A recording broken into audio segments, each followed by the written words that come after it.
Creo que sale un anuncio ahí de grabación. Sí, voy a aceptar.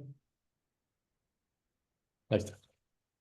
Bien, muy buenas tardes. En este caso es una pregrabación del programa de Lunes Verde de esta semana y en concreto del lunes 16 de septiembre, dado que UTPL está a cargo y yo que estoy liderando las entrevistas, pues me encuentro fuera de la ciudad haciendo trabajo de campo, así que la entrevista de hoy lunes va a ser realmente pregrabada el día domingo. Así que tenemos el gusto y el placer de contar con Juan Pablo Suárez. Él es docente investigador de la UTPL y como habíamos conversado la semana pasada, hemos tratado de estructurar la parrilla de entrevistas de este mes de septiembre con un tema transversal, que es hacer ciencia en el Ecuador. Y evidentemente hemos pedido a colegas de la UTPL que nos brinden su experiencia, su punto de vista para abordar este tema. Habíamos empezado el lunes pasado con Carlos Iván Espinosa, que nos ha dado un poco su experiencia como docente, investigador del Departamento de Ciencias Biológicas y Agropecuarias, también como líder del grupo de investigación NECOSLAB, dado que la UTPL está estructurada, una de sus estructuras, pues, dentro de los departamentos son los grupos de investigación. Así que en el caso de Juan Pablo, tenemos también ese rol. Él ha trabajado, es creador de uno de los grupos de investigación, que ya nos contará un poco a qué se dedica, y también ha tenido roles interesantes e importantes en la institución, como estar a cargo el vicerrectorado de investigaciones por muchos años. También ha sido director de departamento, así que el programa de hoy está enfocado a entender un poco la dinámica, complementar, sí, la experiencia personal a nivel de investigación y docencia en una universidad ecuatoriana, pero también dar ese salto y esa visión de la interacción con el entorno nacional e internacional que le ha tocado pues vivir a Juan Pablo durante todos estos años, ¿no? Así que bienvenido Juan Pablo, gracias por atender a nuestra invitación. ¿Cómo estás? ¿Qué tal, Rodrigo? Muchas gracias por la invitación, un gusto y pues ahí estoy a las órdenes para que tengamos una conversación muy amena, podamos compartir una serie de criterios y pues, como dices tú, poner estos temas que son de interés para un ámbito de investigación científica y desarrollo que yo creo que sigue siendo y cada vez más, yo creo, una, un- una tarea pendiente importantísima para nuestro país. Genial. Bueno, empezar quizá por, eres biólogo, somos biólogos y compañeros, de hecho, de universidad. Creo que es clave entender cómo un joven egresado y graduado de bachillerato de mediados de los 90 se mete a una carrera tan extraña en ese momento, ¿no? Para nuestro contexto de la biología. ¿Qué te llevó, Juan Pablo, a estudiar biología? Y a quizá preocuparte e interesarte más adelante por la ciencia? ¿O cómo fue esa génesis? Cuéntanos un poquito de eso. Yo creo que respondió a una afición desde pequeño, ¿no? Desde pequeño estaba interesado en, en todos los fenómenos naturales, tratando de entender muchas cosas, muy curioso. Eh, ya cuando estaba en el colegio siempre tenía la duda, no sabía si un poco por las carreras más comunes que uno escuchaba, escuchaba ingeniería forestal, por ejemplo, escuchaba agronomía, me parecía interesante, también veterinaria, pero aunque me parecía interesante, incluso medicina en algún momento, pero había algo por ahí que no me terminaba de llenar entre ninguna de esas y al final, cuando descubrí que había algo llamado biología, porque en ese momento no tenía idea que había esa carrera ni que podía ser biólogo, dije, esto es lo que me gusta porque eh, evidentemente lo mío no, decía, bueno, en agronomía está bien, pero me va a faltar algo, en el tema de veterinaria tampoco, no iba por ahí, entonces encontré en biología esa, esa oportunidad de pues, tratar de entender un poco más la vida, las interacciones, las relaciones, los organismos y tal. Y luego ya uno descubre que biología es tan amplio que al final crees que encontraste algo, pero eh, más bien tienes luego más preguntas, porque luego biología es tan amplio que, claro, uno podía irse por muchos caminos posibles, ¿no? Pero al final creo que siempre hay una combinación entre tal vez algunos eventos un tanto casuales y luego la combinación con las cosas que uno está buscando y entre lo casual y lo que uno regresa a ver, pues me fui metiendo en algo mucho más específico de biología, que es lo que he estado desarrollando durante todos estos años y que realmente me apasiona muchísimo. Es la micología, ¿no? El estudio de los hongos, que ya te preguntaremos más sobre esto. Y como esto también tiene que ver como ese contexto a dar a nuestra audiencia, muchas de ellas son jóvenes, quizá bachilleres o estudiantes de colegio, estudiantes de universidad, obviamente muchos de nuestros estudiantes nos escuchan. ¿Qué sí, sí, me gustaría saber qué de, creo que coincidimos en que nuestra época en la universidad nos marcó mucho positivamente en nuestras vidas y en nuestro interés por seguir los pasos de la universidad, ¿no? De la universidad como profesión, la investigación y la docencia. ¿Qué podrías recordar y mencionar y compartir que te marcó en por algún docente, por alguna materia que, que a su vez tú has querido replicar en tu rol docente, Juan Pablo? Yo creo que son muchos, ¿no? Muchos, la interacción con nuestros profesores creo que fue siempre muy de motivación, ¿no? Llegar a los laboratorios, desde las materias donde hacíamos más descripciones, me acuerdo al principio, haciendo las descripciones de las partes de un insecto, para uno era fantástico, comparando luego con, comparándolo con lo que uno iba logrando en la descripción, con lo que estaba establecido en la teoría, eh, ir descubriendo cada vez más gracias a los profesores, la diversidad tan asombrosa, ¿no? de, de seres vivos en todos los ámbitos. Creo que a uno lo fue marcando, pero también llenándolo un poquito eh, de uno sentirse impotente, ¿no? Porque al final decías, bueno, sí, me gustan las plantas, ya, pero hay miles de plantas, no las voy a poder aprender a reconocer a todas ni entenderlas a todas. Entonces, en cualquier cosa que regresabas a ver, te dabas cuenta que era algo tan vasto, tan grande, que decías, bueno, me voy a tener que ir especializando en algo más específico, eh, y quizás también, digamos, no solamente en un grupo de organismos en particular, sino más bien quizás en entender otros procesos que iban más allá de los organismos, las interacciones, y Ujú. cada vez se iban poniendo más matices y más matices que se iba poniendo más, digamos, más interesantes. Pero yo creo que tuvimos la suerte de tener muchísimos profesores que nos inspiraron, incluso también la parte de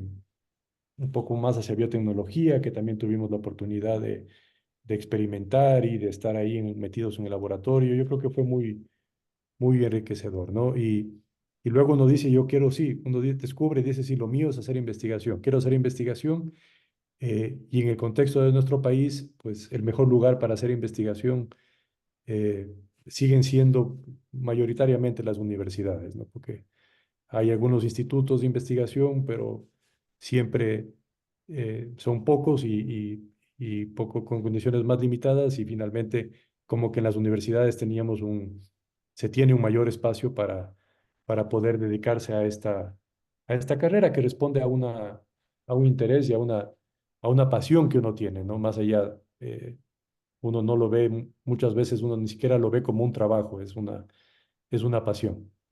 Quizá ahí ya das pie interesante al tema, quizá irnos metiendo al tema central de la entrevista, que es, claro, las condiciones, ¿no? Con Carlos habíamos conversado un poco de esas condiciones mínimas para desarrollar ciencia. Entonces, tú ingresas a la UTPL como docente investigador, participas en una serie de procesos de crecimiento, ¿no? De desarrollo de laboratorios. Fue toda una etapa inicial, ¿verdad? Recuerdo muy claramente cuando nuestro rector en ese momento, el padre Luis Miguel Romero, nos decía, buena parte de la razón de hacer los laboratorios es que existan los laboratorios, porque literalmente no los teníamos, o sea, no había ni siquiera ese espacio, ¿no es cierto? Ahora, ya pasado este tiempo en perspectiva, ¿qué sientes que fueron las condiciones detonantes para que pueda arrancar formalmente la investigación en UTPL? Yo creo que es la suma, yo creo que fue, digamos, la suma de muchas condiciones de ese, digamos, de ese momento, ¿no? Yo creo que claramente, pues, un empeño y un impulso, digamos, institucional para ese punto, para ese momento, digamos, incluso en el contexto nacional, visionario, porque eh, luego ya las universidades empezaron a ir en ese camino, pero la Universidad, la UTPL, esto lo fue impulsando con mucha fuerza, porque no eran dos, tres casos. Recuerda, la idea era que muchísimos profesores jóvenes podamos hacer doctorados y en universidades prestigiosas, especialmente en Europa, y que eso sea parte de los elementos, digamos, para ir construyendo esa capacidad de investigación en la universidad, que implicaba luego invertir también en espacios físicos, en equipamiento, e ir dando una serie de condiciones, digamos, para que las cosas, para que las cosas vayan funcionando.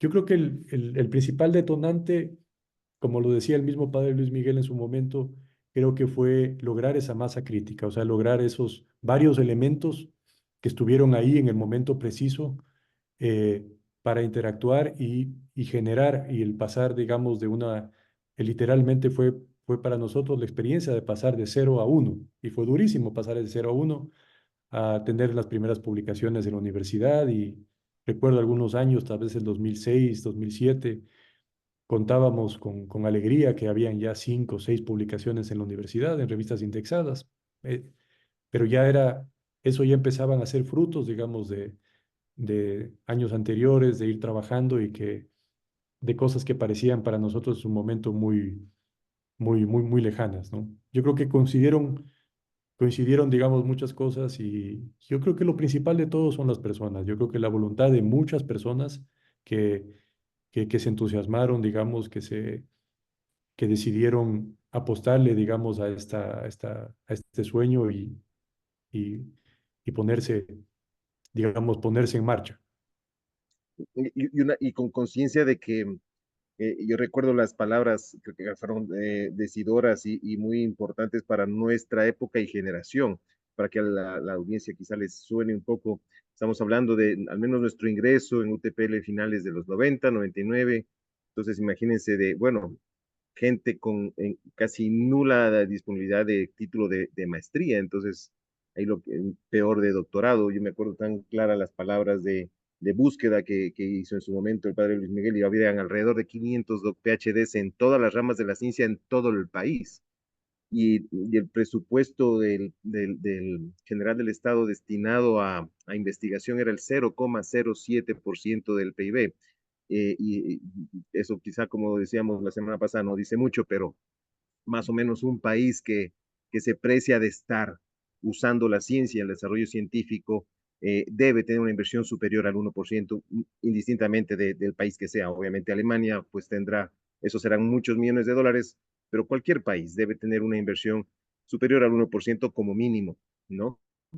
Y hay países de la región que tienen eh, eh, valores de ese rango, de 1,5, incluso creo cercanos a 2 en algunos países, en forma sostenida, Juan Pablo. Y creo que ahí vale la pena entrar al tema del financiamiento. Tú nos has dicho, claro, inicios de los, finales de los 90, nadie tenía capacidad de publicar un artículo, teníamos 500 PhDs en todo el país, casi media década después, unos primeros artículos de un primer grupo prístino que empieza a formarse para poder generar ciencia. Entonces es un tema de tiempo e inversión o sea, recursos humanos comprometidos, como has dicho, pero también recursos económicos, Juan Pablo. ¿Cómo has visto en estos 20 años, 20 y pico de años ya, que ha sido ese proceso ya saltando en el contexto nacional? ¿Tú sientes que hay inversión en ciencia? ¿Cómo está esa parte? La ciencia se sostiene por la inversión interna, también hay inversión externa, también eso tú lo has podido vivir. ¿Cómo es esta parte de la inversión en ciencia? Claro, cuando nosotros empezamos, había en el país ya varias universidades que de todas maneras estaban muy adelantadas en relación a nosotros y tenían primero personas ya formadas, tenían experiencia, eh, y, y digamos, nosotros tratábamos un poco de seguirles los pasos. Y digamos, yo creo que en estos años la universidad poco a poco ha ido, ha ido consolidando, yo creo, procesos, es decir, ya tenemos ahora un número importante de profesores que tienen los doctorados, tenemos laboratorios, tenemos, digamos, una serie de condiciones que permiten, digamos, permiten hacer ciencia, pero claro, en el contexto nacional, si bien los números eh, han ido creciendo durante estos últimos años. Me parece que el año anterior superaba la producción científica en Scopus de Ecuador un poco más de 6.000 publicaciones en un año, lo cual digamos, es interesante. Pero fíjate que yo creo que, Rodrigo, ya los desafíos empiezan a ser otros. Y y un tema que a mí últimamente, prácticamente estos últimos 4 años me ha ocupado muchísimo y se le ha puesto mucho empeño, es también eh, ponerle también un poco más de esfuerzo al tema de la ciencia aplicada y de la innovación, sin descuidar la investigación en ciencia básica, que hay muchísimo todavía que hacer y evidentemente hay mucho trabajo, pero tratando, digamos, de lograr eh, una cierta conexión, una mayor conexión, digamos, con la sociedad y especialmente con el sector productivo del país, porque eh, las condiciones que tenemos al haber unas políticas públicas muy débiles, digámoslo, el rol, digamos, del Estado que tenemos en los últimos años ha sido prácticamente inexistente en tema de política de investigación, de condiciones para hacer investigación científica. Vemos muy poco, digamos, el Estado termina teniendo un rol casi inexistente, hay que decirlo. No es una opinión, son los datos, son los hechos que tenemos, ¿no? Entonces, frente a eso, esperamos que esa situación mejore y que el Estado realmente entienda y dé la importancia a ese sector, pero hasta tanto, también conviene buscar una conexión con el sector productivo, eh, porque eso tiene muchísimos impactos. Eh, digamos, la economía de nuestro país sigue siendo una economía basada en la explotación de, de productos y de recursos que normalmente no Primarios, los ¿no? estamos, sí, y no los estamos modificando, no los estamos agregando valor, ¿no es cierto?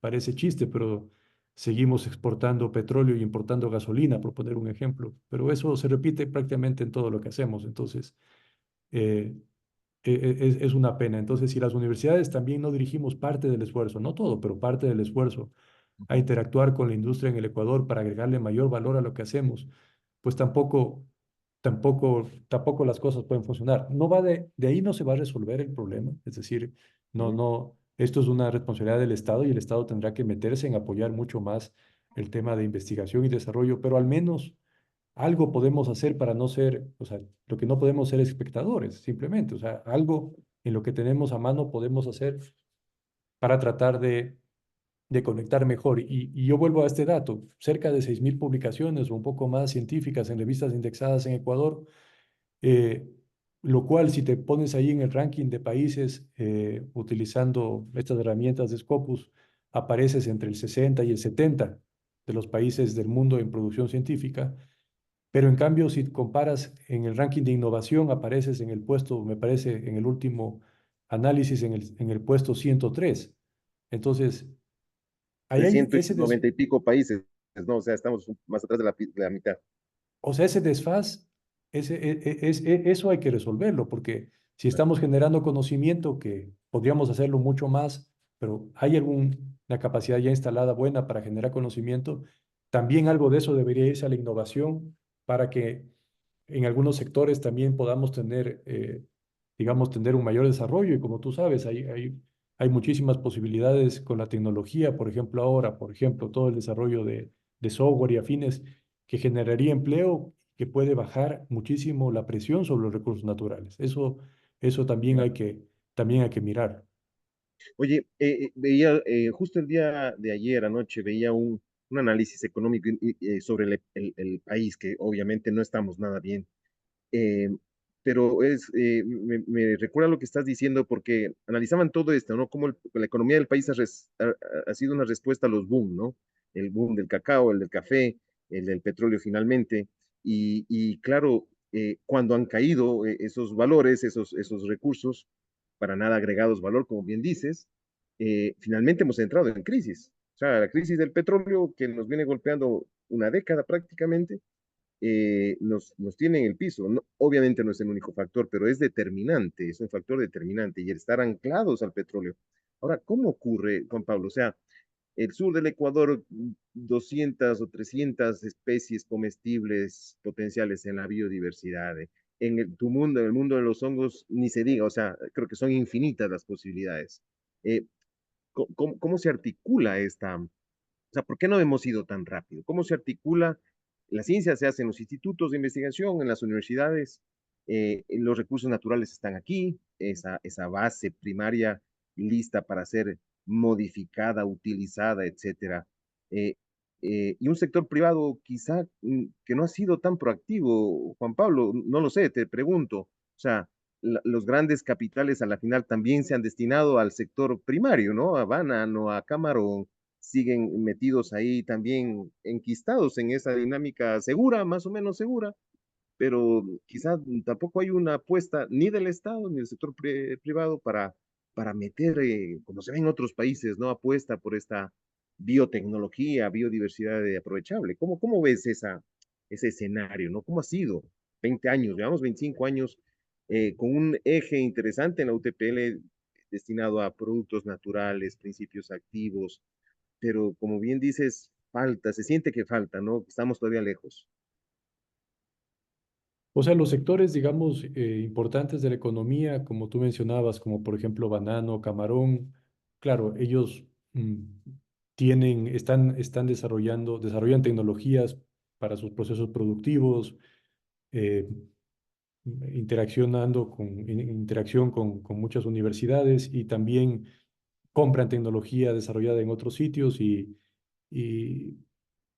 tienen que tener, digamos, una inversión constante para poder ser competitivos, porque ahí, por ejemplo, tú sabes que finalmente es el mercado mundial y tienes que competir con el precio del banano, con el precio del camarón, o si no, no llegas. Pero claro, está bien, son elementos importantes, digamos, de la economía ecuatoriana, eh, pero yo creo que hay oportunidad para mucho más. O sea, eso está bien, pero hay oportunidad para mucho más y hay oportunidad especialmente para todo lo que implique una transformación que nos permitan generar productos que tengan muchísimo valor agregado a partir y por ejemplo, en conexión con lo que estamos hablando, a partir también de la biodiversidad. ¿Qué falta? Eh, Fíjate, yo he aprendido en estos años porque la verdad que esos temas sabía muy poco, más por cultura general, pero algo he ido aprendiendo. Fíjate, resulta que somos un país líder mundial en emprendimiento. Somos buenísimos para emprender. Todo el ecuatoriano tiene en su ADN el emprendimiento. Pero ¿qué es lo que pasa? La mayor parte de los emprendimientos que hacemos en el Ecuador no se basan en innovación.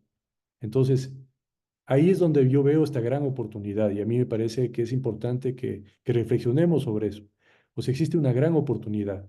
Tenemos las ganas de emprender, pero si los emprendimientos no se basan en un producto innovador, si no vas con algo nuevo al mercado, no solucionas de una manera distinta un problema o ofreces algo que realmente sea valioso, el problema es que esos emprendimientos son efímeros, duran unos pocos meses y se acaban porque no estás pensando en soluciones o en mercados incluso más amplios, a veces es un mercado local, entonces es una dinámica de, Y se devoran de entre ellos, ¿no? Porque una cafetería o no sé, una tienda, pues claro, tendrá poca posibilidad con tanta competencia, ¿no? También creo que eso, es el yogur de mora y luego Claro, luego haces el yogur de mora fresa y luego ya el yogur de claro, mango, pero no te fuiste más allá, no le pusiste otro elemento y no estás pensando, digamos, en otros mercados. Pero ¿dónde entran ahí las universidades? Fíjate, y no hablo del Estado, las universidades, ¿dónde entramos? eh, que hay que hacer un trabajo por conectar, porque en principio, digamos, las cartas sobre la mesa, están las cartas necesarias sobre la mesa. Entonces, digamos, si las universidades dejamos de imaginarnos necesidades y empezamos a resolver un requerimiento real, por ejemplo, del sector productivo, que le permita a ese sector productivo tener una ventaja competitiva, obtener un producto pensado para un mercado internacional que agregue valor, que sea sostenible, porque una cosa que también es clarísima, Rodrigo, es que algo que tú llames innovación, si no es sostenible, no es innovación. O sea, no vas a sacar un producto con un empaque plástico eh, que va a contaminar o no vas a tener, no, no. O sea, si es para que sea innovador tiene que ser también, tiene que estar el criterio de sostenibilidad ahí metido. Entonces, si ves, hay una gran oportunidad y eso es lo que estamos trabajando y estamos tratando de contagiar mucho más a las otras universidades. Yo te soy honesto, en este país creo que nos queda dos posiciones. O, digamos, o esperamos que venga alguien a salvarnos, ya sea el Estado que venga a resolvernos las cosas o alguien que venga a resolvernos las cosas, o vemos nosotros de una manera muy práctica qué cartas tenemos sobre la mesa y tratamos de aprovechar en resolver las interacciones, digamos, que no se han hecho efectivas entre esas cartas que están en la mesa. Y una de las que te digo es eso, o sea, es la capacidad instalada que hay, los fondos que están invirtiendo las propias universidades, si parte de eso lo alineamos a esto de la innovación, conectado, digamos, al emprendimiento y a todo eso, sí se va a poder notar un efecto a mediano y largo plazo en el país. No va a venir nadie, yo no tengo ya ninguna esperanza en eso, no va a venir ningún tercero a, a resolvernos las cosas, no va a pasar. Pero la capacidad instalada la tenemos, porque mira, no la teníamos hace 15 años, como país me ujú, refiero, y sí, ahorita la tenemos. Entonces, como académico, hay investigación, y quiero explicar esto para que no se me malinterprete, hay investigación que yo también la hago, con mi grupo de investigación la hacemos. Hay investigación básica que es indispensable y hay que seguirla haciendo. Y yo personalmente y con nuestro grupo trabajamos en eso. Eso no se puede dejar de lado, eso tiene que crecer muchísimo más, pero también es cierto que hay mucha investigación o casi pseudo investigación que se hace en las universidades solamente con el fin de un currículum académico del profesor. O sea, publicas porque hay que publicar, pero ese mismo esfuerzo, que es un requisito quizá. sí, pero ese mismo esfuerzo conectado a una necesidad real, Claro, yo creo que sí podría hacer mucho bien. Y otra cosa importante, yo no sé, con las transformaciones que estamos teniendo ahora en todo, eh, yo no sé qué va a pasar con las universidades que solamente formen eh, a sus graduados con la mentalidad de ser empleados, de buscar un empleo. Si te pones a pensar esa dinámica, vuelve de nuevo a lo mismo, de tengo que buscar a un tercero que me solucione la vida. O sea, si todos los que salen de la universidad lo único que aspiran es que alguien más los contrate, ujú, ¿dónde está ese alguien más que los va a contratar y que les va a ofrecer empleo? claro. ¿Dónde? ¿A dónde Ahora, van a ir? pero yo te preguntaba antes, ¿cómo ves el engranaje? Porque, claro, tienes el know-how, un cierto desarrollo y unas ciertas capacidades. No, tú me dirás mejor, pero no siento que está hiper desarrollado, es decir, no hay valles tecnológicos o ¿cómo se llaman estos nodos empresa, universidad súper desarrollados? En la UTP tenemos un primer esfuerzo, pero claro, o sea, Loja es una ciudad de una provincia periférica, claramente, o sea, ¿Cómo ves ese engranaje de lo privado con el desarrollo y la innovación? En el sentido de que, como te decía, y tú mismo hacías la reflexión, claro, los emprendimientos que con la capacidad instalada del emprendedor, pues tienen un techo.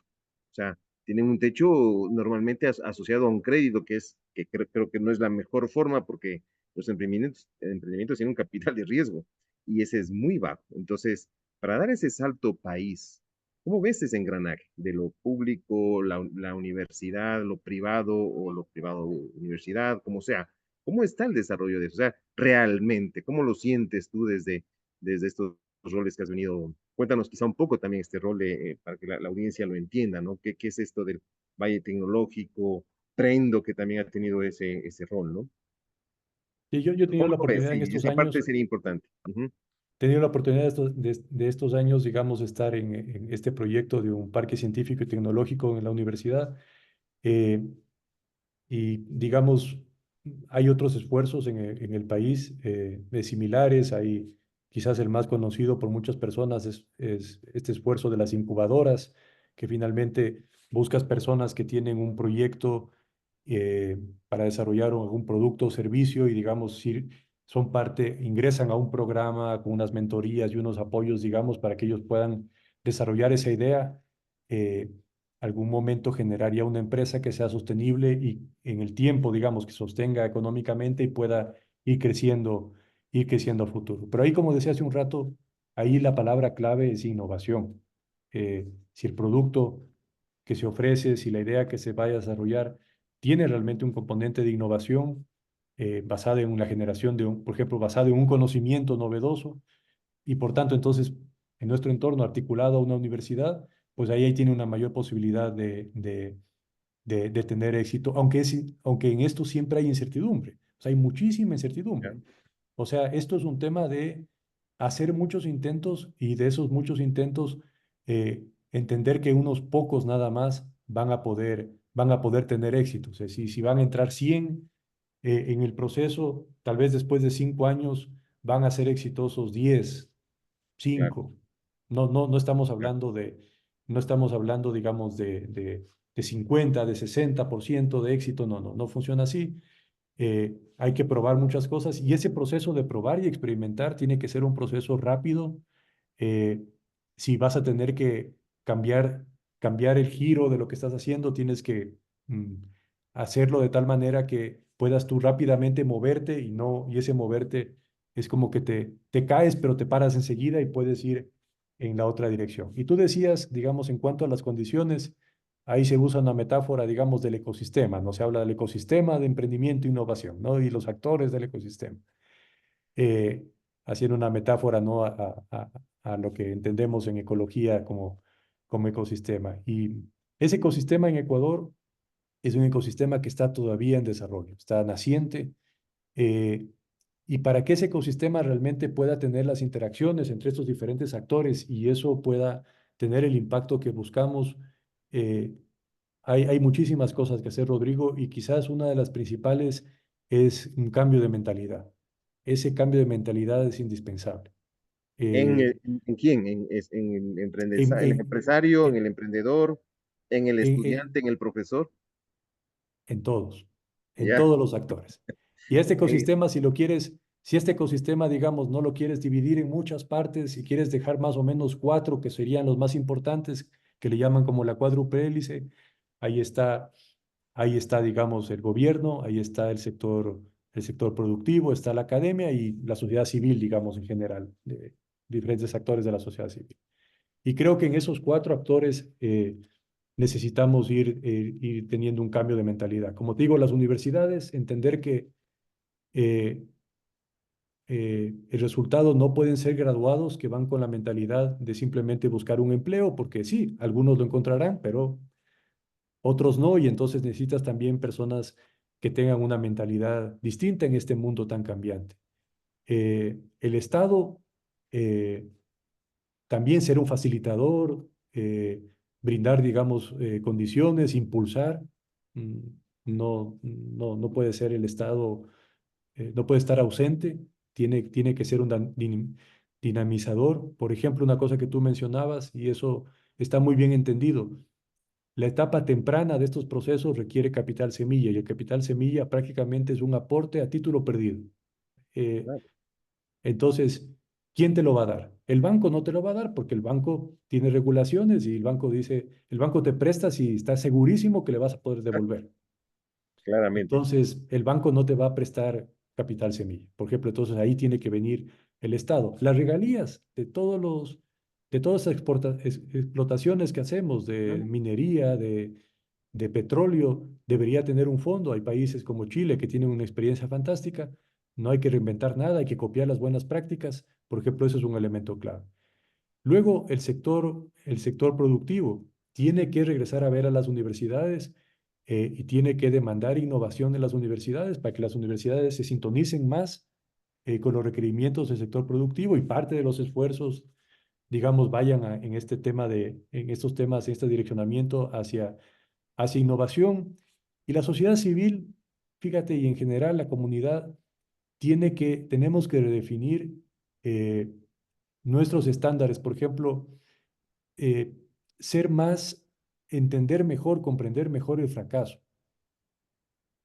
Y en entornos, digamos, donde estos ecosistemas de innovación están mucho más desarrollados, se entiende el fracaso como una experiencia que te deja a ti, que te deja a ti, digamos, un aprendizaje y luego tú vas en un siguiente ciclo de interacción, tú vas, digamos, ya con ese bagaje. ¿No es cierto? Aquí, en cambio, eh, al que fracasó, al que quebró, ¿no es cierto? Lo estigmatizas. No puede ser así porque esto no, esto hay que intentar muchas veces y vas a tener, cuando uno lee las historias de éxito de muchas personas, especialmente en el ámbito de tecnología y cosas así, uno sabe que fracasaron muchas veces hasta lograr dar eh, realmente con un proyecto, con algo que tenga capacidad de crecer. Se me viene a la cabeza un ejemplo que lo conocimos bastante cercano, Juan Pablo, me parece como un caso medio paradigmático de lo que nos has contado, ¿no? Si recuerdas el famoso CIBE, Centro de Investigaciones Biotecnológicas del Ecuador, un centro de investigaciones casi, casi ad hoc destinado a responder a las necesidades tecnológicas, biotecnológicas del sector bananero, ¿no? De esos años inicios de la década del 2000, cuando se formó. Creo que ese es un modelo de lo que te entiendo, ¿no? Pero también te Eso en los entiendo dos que, sectores, ¿no? Por ajá, ejemplo, yo creo que en Espol hay un ejemplo muy bueno, es decir, ellos han puesto muchos esfuerzos para apuntalar estos dos sectores, tanto el de banano como el de camarón. Por ejemplo, el enfrentar al Ecuador, la famosa mancha blanca, ¿no?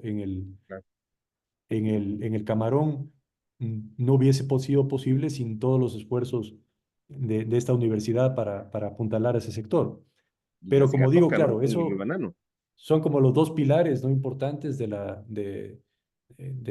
exportación de este tipo de productos, pero hay muchísimas oportunidades más y hay muchísimas universidades más que deberíamos también tratar de dar un aporte significativo, digamos, en estos sectores. Pero por eso te digo también, a mí sí me gusta siempre eh, ser autocrítico y en general ser un poco autocrítico con la academia. O sea, sí hay que cuidar que todos estos recursos y todas estas posibilidades que tenemos, que son limitadas, que no son pues, quisiéramos que fueran mucho más, pero sí veo yo también a veces que esos recursos y esas condiciones eh, a veces no se las aprovecha del todo porque Ujú. puede ser que para algunos académicos, digamos, esté primando un poco más su, su currículum, su entregable, pero mira, es valiosísimo, o sea, tienes la posibilidad de generar un desarrollo que puede resolver problemas de un cierto sector, que puede ayudar a muchas personas a prosperar, a desarrollarse y a veces pasa, ¿no? Pasa tal vez en una mediana medida, no digo que sea un tema generalizado, pero pasa que podríamos estar incluso estos recursos que son escasos desaprovechándolos. Claro, o sea, también para que la audiencia lo tenga como en contexto, ¿no? El Ecuador es un país joven en desarrollo de ciencia y de desarrollo de tecnología, o sea, Estamos hablando de quizá 3 décadas de algo medio sostenido, con altibajos. Eso es poco en la escala temporal, o sea, pero claro, la situación nos obliga a correr, Juan Pablo, o sea, los valores en términos de cambio global, cambio climático, los valores ambientales de nuestras ciudades son terribles. Entonces, claro, tenemos todavía muchas prácticas casi arcaicas de cómo gestionar nuestros territorios, nuestros recursos.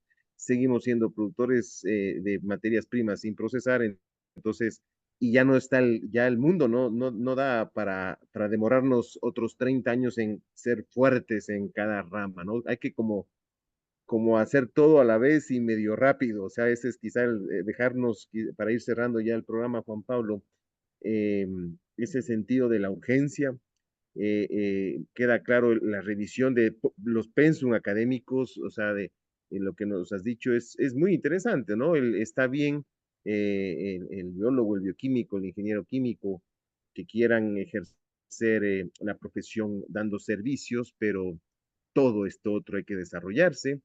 Yo sí me quedo, Juan Pablo, con el sinsabor. Sería bueno de pronto acceder a los números de experiencias como Cedia, por ejemplo, esta iniciativa de la empresa privada queriendo aportar al desarrollo de conocimiento de las universidades que existen en el país, que tiene convocatorias de fondos. O sea, cuando eso se multiplique por, me invento un valor, por 10, entonces vamos a ver esos saltos, ¿no? Y como tú dices, también sintonizándonos las universidades, dejarnos de ver un poco el ombligo y decir, ok, ¿qué nos está diciendo el sector privado? ¿Qué necesitan el sector empresarial? También me queda un poco el Rodrigo, y sinsabor de... otra cosa importante, Sí, nuestros estudiantes con los que nosotros desarrollamos proyectos, desarrollamos investigación, algún día van a terminar la universidad y van a conseguir y van a querer conseguir un empleo. Eh, y no van a poder trabajar como nosotros en una universidad, muchos de no, ellos, muy poquitos. Y entonces, ¿qué van a hacer? Y por ejemplo, en biología, en los ámbitos que estamos nosotros, hay tantos, hay tantos desafíos, digamos, calidad, por ejemplo, todo el tema de calidad del agua, como dices tú, incluso hemos visto estos días que uno piensa, dice, bueno, calidad del aire en ciudades pequeñas, intermedias como Loja no es un problema. Bueno, sí es un problema porque tienes efectos continentales. Imagina que uno, no uno sospeche. uno no se lo sospecha, pero luego dices, mira, lo que está pasando en Brasil, en Bolivia, en Perú, y Nos final son viene, efectos continentales que te llegan y resulta que estás con una calidad de aire dañina. Y dices, no, pero es una ciudad chiquita, aquí no estoy con la contaminación de una metrópoli. No, no, pero pues hemos vivido varios días de una calidad del aire, eh, digamos, mala. mala.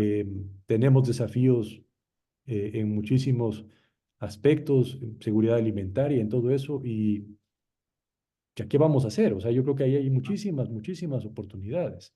Eh, y ¿qué va a pasar con muchos de los cultivos y muchas de las condiciones que tenemos en este escenario de crisis climática? A mí el otro día me corrigieron y me dijeron, no digas cambio climático porque el cambio puede ser bueno o malo. Pero esto ¿Ya? no es un cambio, esto es una crisis climática. Y entonces, en ese escenario de esta crisis climática, eh, cómo nos vamos a preparar y cómo nos vamos a adaptar? ¿Qué pasa, por ejemplo, con nuestras zonas urbanas que son tan susceptibles, por ejemplo, ahora mismo a sequías ni siquiera tan largas y ya tenemos incendios brutales y luego por otro lado vendrán las lluvias y tendremos Inundaciones. aluviones de las quebradas? O sea, hay tantos desafíos que, que la verdad que el tiempo no nos alcanza. No nos alcanza. Te decía, me queda el sinsabor de que no tenemos una clase media muy sólida que pueda también sumar ese esfuerzo a nivel privado, ¿no es cierto? Que sería lo necesario. Entonces, quienes están en ese umbral de tener cierta capacidad de inversión, de tener un capital de riesgo, que es tan complicado con la economía actual, como que, o sea, yo siento que hay niveles de responsabilidad en esto, Juan Pablo. O sea, claramente los grandes capitales de este país deben ponerse la camiseta del país e invertir en todo lo que nos has dicho. O sea, yo percibo que no existe ese nivel de compromiso todavía, o no en toda la diversidad y a la velocidad. y en el volumen que se necesitaría. No sé si tú lo percibes así. Y tampoco lo veo desde el Estado. Y claro, tampoco puede quedar solo pienso yo, en la responsabilidad de el innovador desde la ciudadanía. Yo soy crítico en el lunes verde de que con echar, cerrar pronto la llave, clasificar la basura, voy a cambiar las crisis ambientales que vivimos. Tenemos un nivel de responsabilidad como ciudadanos, claro que sí, porque somos la masa, pero hay instancias de responsabilidad y de volúmenes. No sé si nos puedes resumir un poco reflexiones al respecto de lo que te comento y quizá también unas reflexiones finales para ir cerrando, Juan Pablo. Sí, yo creo que, digamos, no deja, no puede dejarse, digamos, de lado en este análisis eh, ese rol del gobierno, ya sea local, nacional, y creo que parte también de nuestros esfuerzos tiene que ser en lograr, digamos, políticas públicas, eh, las políticas públicas adecuadas, las reformas y los cambios que se tienen que hacer, porque evidentemente no puede ser que, o sea, sería ingenuo pensar que esto dé la impresión de que esto va a ser un sistema que se autorregula. Eso no, eso es una visión ingenua de las cosas.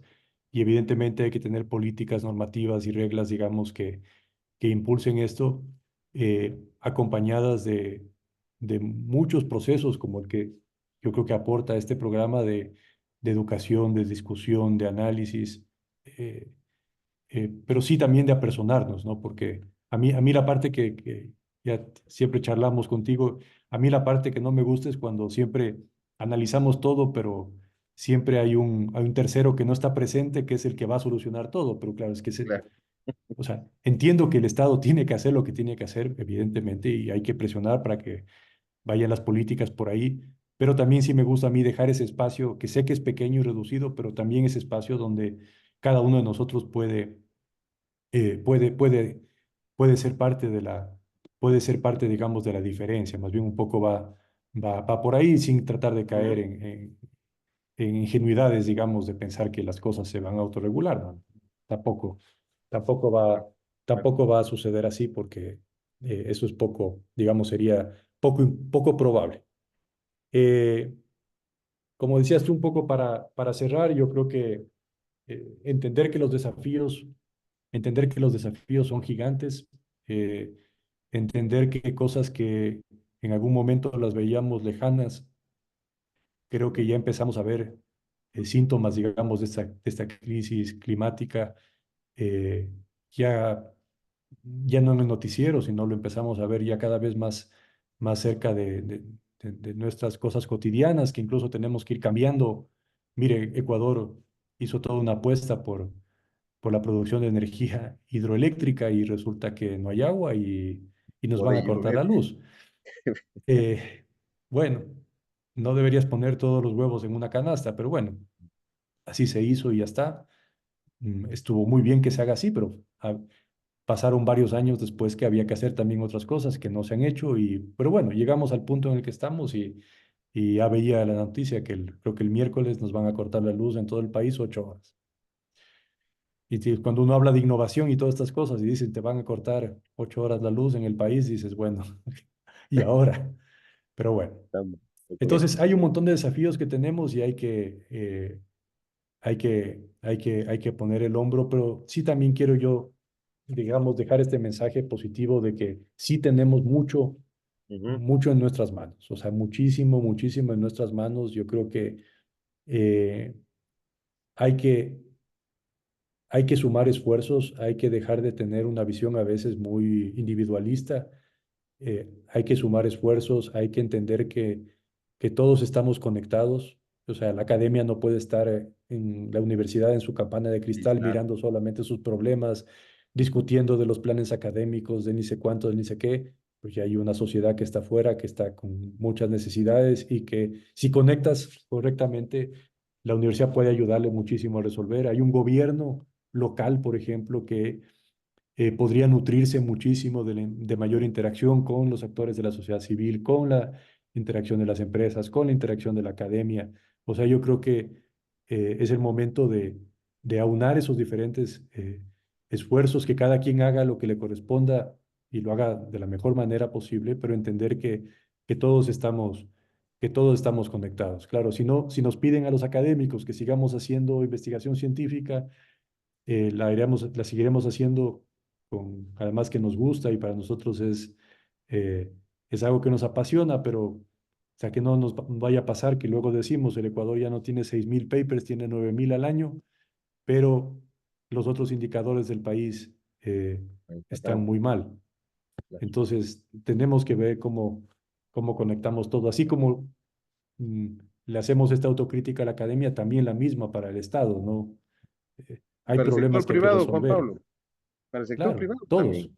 Y el Sí, sector ¿no? privado también. O sea, todos, todos. O sea, si no nos unimos todos, va a ser muy difícil que prosperemos y entonces el escenario va a ser más bien de que las cosas se van a ir empeorando y eso no, digamos, hay que ser optimistas de que el futuro va a ser mejor. Genial, Juan Pablo, pues ha sido súper interesante y enriquecedor. Espero que la audiencia le hayan quedado muchos mensajes de reflexión del cómo yo aporto. Por cierto, cerramos el lunes verde con tus tips de ser más sostenible. Toda la gente que nos visita un poco trata de hacerlo. Seguro tienes el que tú haces un poco para bajar tu huella personal, familiar, en casa. Y con eso ya nos despedimos, Juan Pablo. Bueno, como decías tú, las cosas pequeñas del ahorro del agua, del ahorro de energía, que creo que todos tratamos de hacer ahora con mayor, con mayor conciencia, pero ya mi ámbito, digamos, un poco más digamos, más de trabajo, donde puedo influir un poco más, yo creo que ha sido importante el tema este de que incluyamos el concepto de sostenibilidad en la innovación.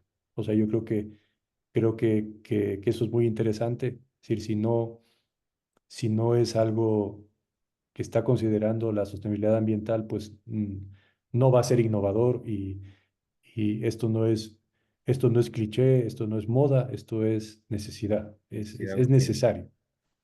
genial. Tenemos que ir a otro programa, Juan Pablo, que nos cuentes todo el en torno a los hongos, porque ese es un mundo impresionante y en el que creo que el tema de la innovación y el emprendimiento está enterito en el país. Así que ya te comprometo a que nos juntemos para otro lunes verde y nos cuentas, quizá con gente que lo está haciendo ya, ¿no? En el país, que es súper interesante. Así que queda hecho el compromiso.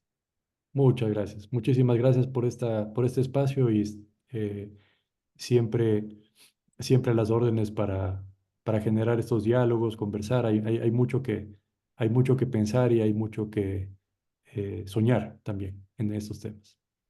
Genial, pues muchas gracias. Ha sido Juan Pablo Suárez, docente investigador de la UTPL, con una amplia experiencia, nos ha contado en su experiencia personal de impulso del desarrollo y la innovación desde la universidad, desde la UTPL, pues bueno, en ese contexto y esa matriz y ese ecosistema nacional tan interesante, pero con tantos retos. Así que nos vemos con todos ustedes el próximo lunes con una nueva entrega. Una feliz tarde y resto de semana.